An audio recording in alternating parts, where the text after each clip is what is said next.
about running, I think this is a really important conversation because of all background studies like Born to Run or the 5-Head Promise, or just the fact that as human beings we are bipeds. We walk on 2 feet, we run on 2 feet. It is our purpose and our way of functional living. You like running, you hate running, and you used to hate it, you really hate it. Either way, are you running correctly? This is going to be our topic for our HIIT training today, because running correctly makes all the difference in the world for your level of enjoyment, and running effectively with styles like high-intensity interval training can be some of the best low equipment exercise that you can possibly do, and you can avoid doing some damage to your joints if you're doing it in the right way. So you'll hear a lot of people talk about heel-to-toe running, where you're striking down and rolling onto your toe and running forward.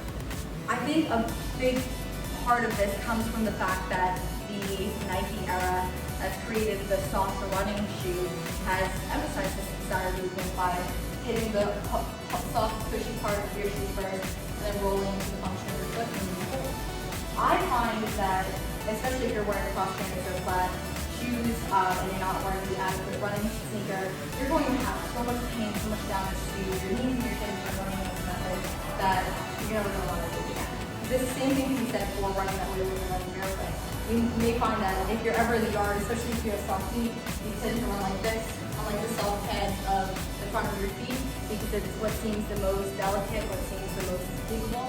We very rarely actually place our heels down, especially when you hear about heel spurs or plantar fasciitis. So many of us just avoid that portion of our foot because the impact can be excruciatingly painful when it builds up continual tension in the fascia of our feet. It's so delicate. So what's correct? What's the right way to do it? Is it forward heel strikes? Or forward foot strikes? Is it heel strikes? Is it running on the outer foot, on the inner foot? Well, honestly, first and foremost, it's running whatever way is comfortable to you, which sounds like a cop-out, but if the way that you run is on your toes as you go, and that's the way that you prefer to, even if you just learned how to run incorrectly, that should be your first transitional style, and you should pay attention to your foot strike as you're going through the movement instead of first time running in years trying to change your gait out of the gate. So, my recommendation would typically be to get a well-fitted shoe, one that doesn't have too cushy of a back pattern. I love CrossFit style sneakers or cross trainers because they're not overly cushioned where they're forcing your foot into a position that it wouldn't normally be in. And then I would just strike with the portion of your foot that you feel the most comfortable with. I would start with a walk, and then I would move into a jog, and then I would move into an all-out sprint. You'll notice that for myself, I'm a bit heavy-footed, so you'll hear it when I take a step. You'll hear it when I run. And that's just my disposition as a runner and as a person. I do find, though, when I run, I have a tendency to pump my arms, which is a big no-no. A huge energy waste is feeling that tension and tightness and trying to get tight from the top bottom and pumping your arms to almost increase your step. Instead, you should hold your upper body upright, not so much so that you have a curve to your lower body, or when you're running, you're pushing your lower abdomen out, but keeping your arms loose so you're not exposing extra energy. This is also why when you see people running, you'll sort of see them with a loose posture as they go. Obviously, this is not a true running stance. But as you go, the general rule of thumb is to warm up dynamically.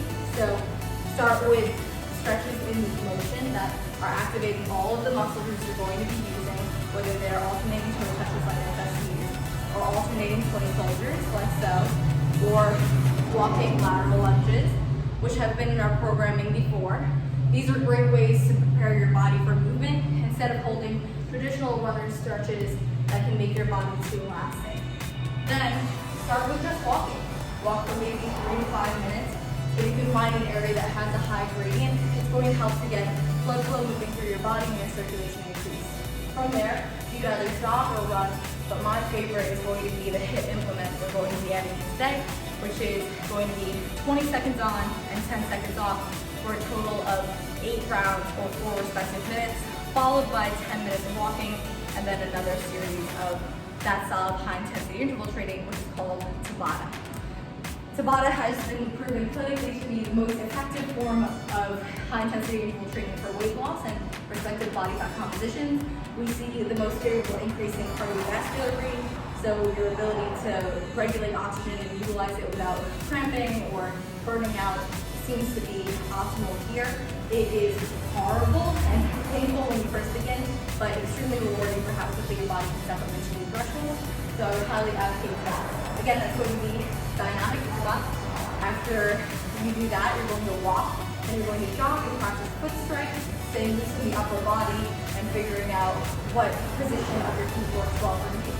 Ideally wearing adequate shoes, and then moving into your Tabata stretcher, 20 seconds off, on as hard as you can, running, 10 seconds, complete rest, really just staying active, barely moving, maybe go off the triple, 20 seconds on, for a total of 8 rounds, 4 minutes, moving forward for another 10 minutes of walking, and structuring that for as long as you can today for your HIIT session.